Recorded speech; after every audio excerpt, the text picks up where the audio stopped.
The Kingdom Wrapped in Fog, Chapter 3, The Tower of Dreams. Come closer to the fire, wandering soul. Tonight's tale is not about dragons, nor kings, nor demons born of flame. Tonight's tale concerns something far more dangerous. A place where people thought, a place where people studied, a place where people asked questions that should perhaps have remained unanswered. If Stonefang taught me what greed could awaken beneath the earth, the Latria taught me what happens when wisdom forgets humanity. And unlike Stonefang, Latria did not announce its horrors with fire. It welcomed its visitors with silence. When I returned from the mines, the nexus felt different.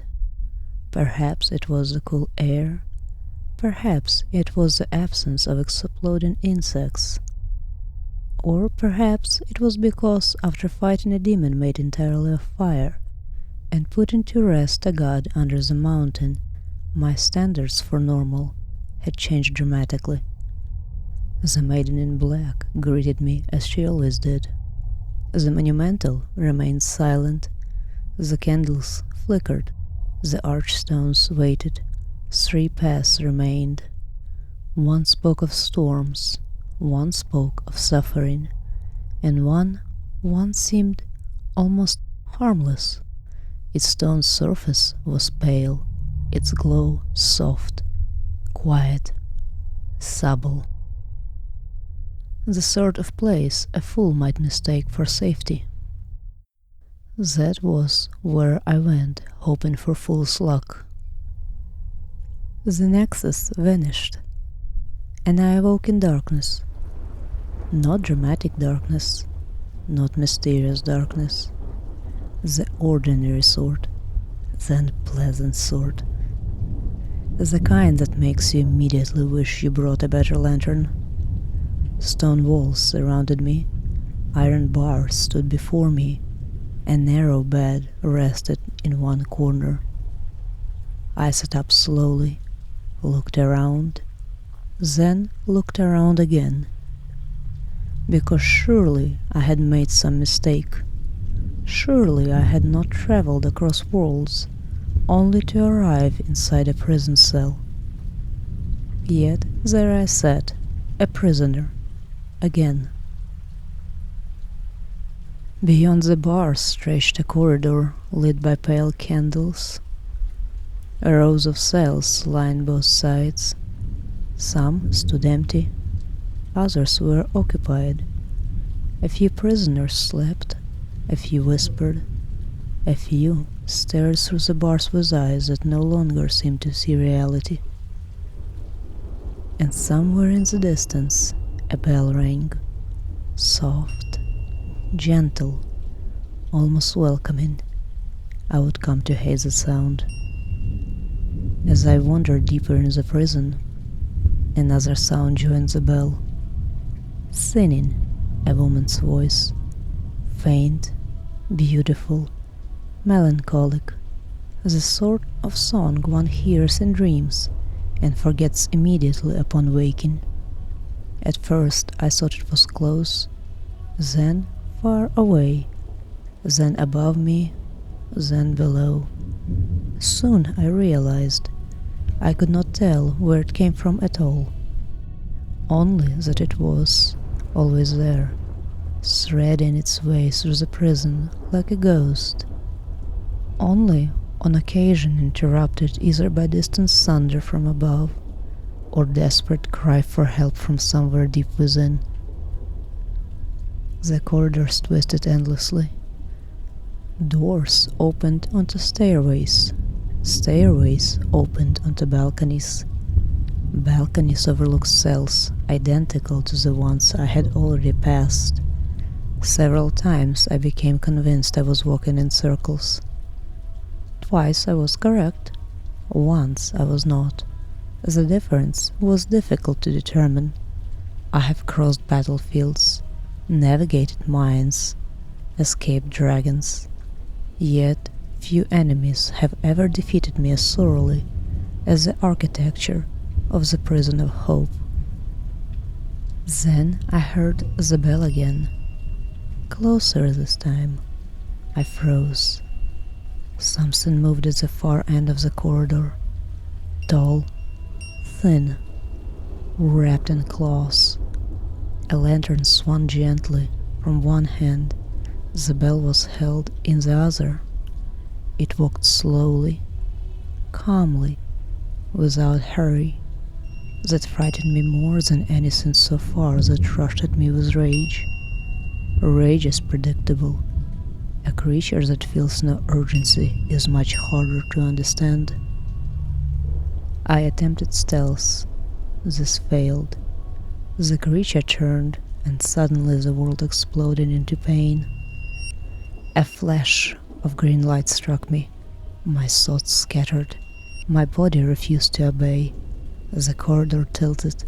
The creature approached, slowly, patiently, as though it had performed this ritual hundreds of times before.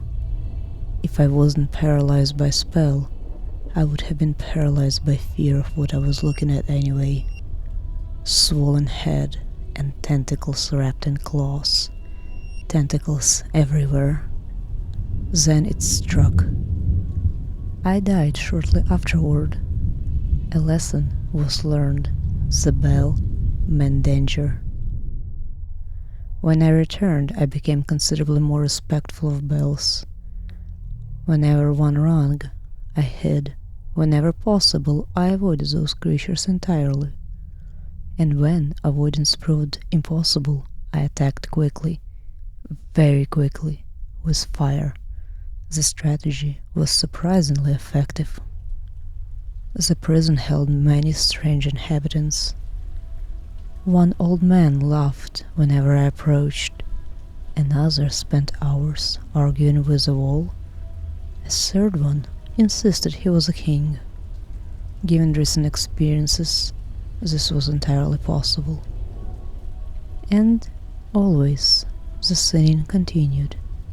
Somewhere beyond the cells, beyond the stone, beyond reason. A lonely song drifting through a kingdom of madness. Eventually I discovered a great bridge. A welcome change of fresh air after endless corridors, I thought. Far side of the bridge was decorated by a massive statue. Except it wasn't a statue. As soon as I approached the bridge, the contraption opened its shell.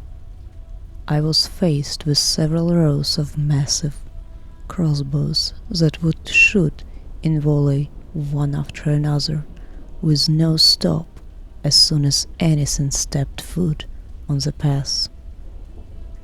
I died before reaching the halfway point. When I woke up again, I wondered how long will it take me to get back to the bridge of death, about all of the mind flares, about the endless stretch of hallways. I let out a sigh and got up again, because that is what I do now.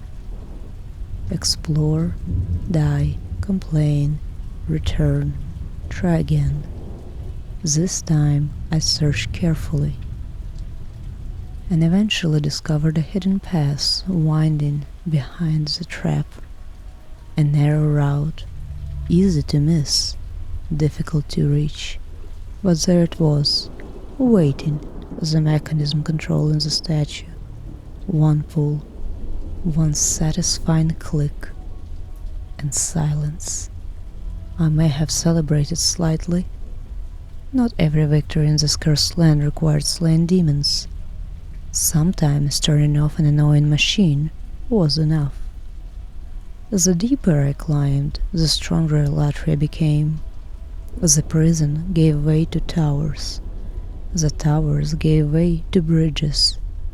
Moonlight replaced candlelight. The air felt colder. And everywhere stood signs of forgotten knowledge and worship. Books, statues, cathedral, The prison had not been built merely to contain people. It had been built to contain secrets. At last I found the source of the sinning, or rather the source I believed responsible. On a balcony overlooking the cathedral, a little scrawny sin presented herself as a servant and told me that the idol lives on forever, just as fools desire. I pondered on that thought and decided that foolishness needs to stop. So the little sin stopped existing. I'm still not sure if it was a good thing to do, but one should not encourage foolishness for worship. This place spoke for itself, after all. Then there was the cathedral itself. Beautiful place, with benches arranged into rows, a serene atmosphere. A woman floated in midair, beautiful, almost radiant. She looked entirely out of place among the horrors surrounding her, which should have been warning enough. Instead, I lowered my guard. The battle that followed was less a duel and more a puzzle. Copies appeared, illusions multiplied, magic filled the chamber. Good sin for stone pillars. Good sin for a trusty bow. It didn't last long, as the idol was weak, creating more smoke of a power than possessing one. Or, who knows, maybe a fool finally made the right choice and eliminated the endless life of the idol before the battle ever started. Yet Latria was not finished with me, not even close, for beyond the towers waited something worse. The heart. Suspended between the towers hung a monstrous mass of flesh. It pulsated, twitched, groaned, and dripped horrors into the darkness below. I stood staring at it for several moments. Then I decided that asking questions would probably make the situation worse. I only paid attention to the massive chains aiding the flesh in staying suspended, because if those are cut, I hoped, the obstacle preventing my path forward will vanish as well. Then there were gorgles and endless bridges above, and a pool of something mushy that I don't even want to remember below. The creatures waiting in the pit are difficult to describe. Imagine several unfortunate people attempting to become one creature and failing. That is the closest explanation I can offer. Many faces, many legs. Not enough dignity. They shambled through the darkness beneath. I avoided them whenever possible, which, by this point, had become something of a theme. Not every soul I encountered was hostile. Some were simply suspicious. One man was locked in a cage, armed with a dagger and a curved blade. Now wandering soul. I have met enough adventurers to recognize warning signs. A dagger says many sins. A shuttle says many sins. Together they usually say, I have absolutely ended someone before. He claimed friendship. I remained unconvinced, perhaps unfairly, but Latria had done terrible sins to my trust.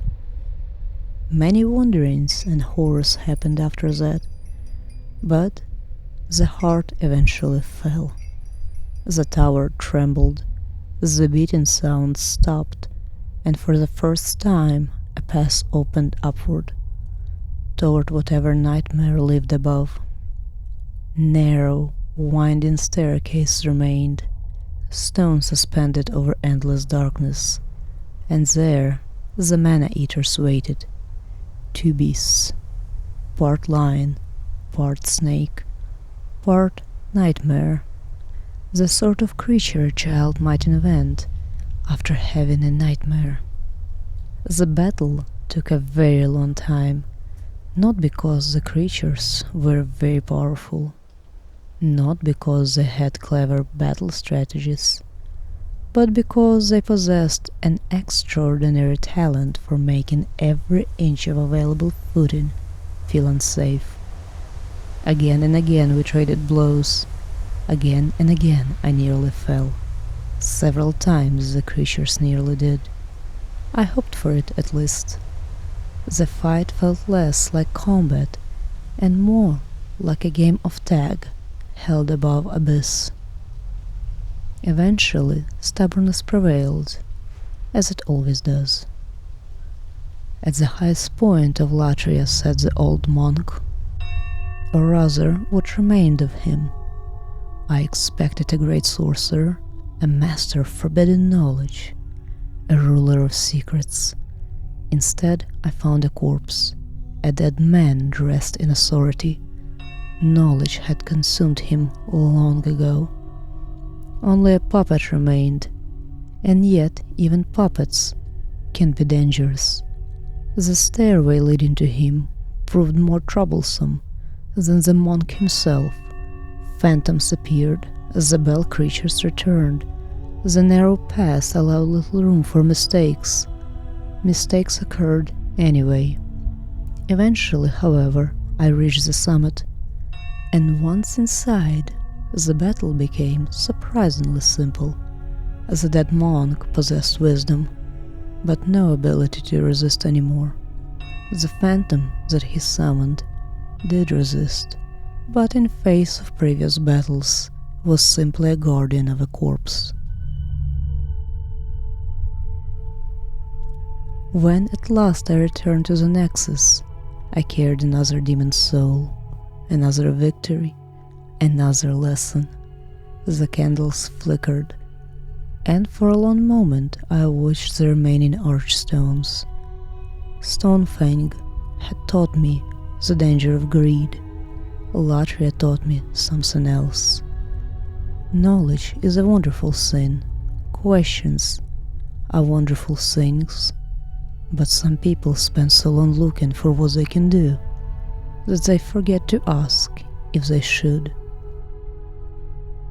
And somewhere in the darkness a bell rang, one final time, then fell silent. For now. Until another heartbeat, until another strike of lightning, until another path opens up. But that, wandering soul, is stale for another night. Thank you for listening this far. I hope we will meet again, at the time where wisdom remembers to remain humane.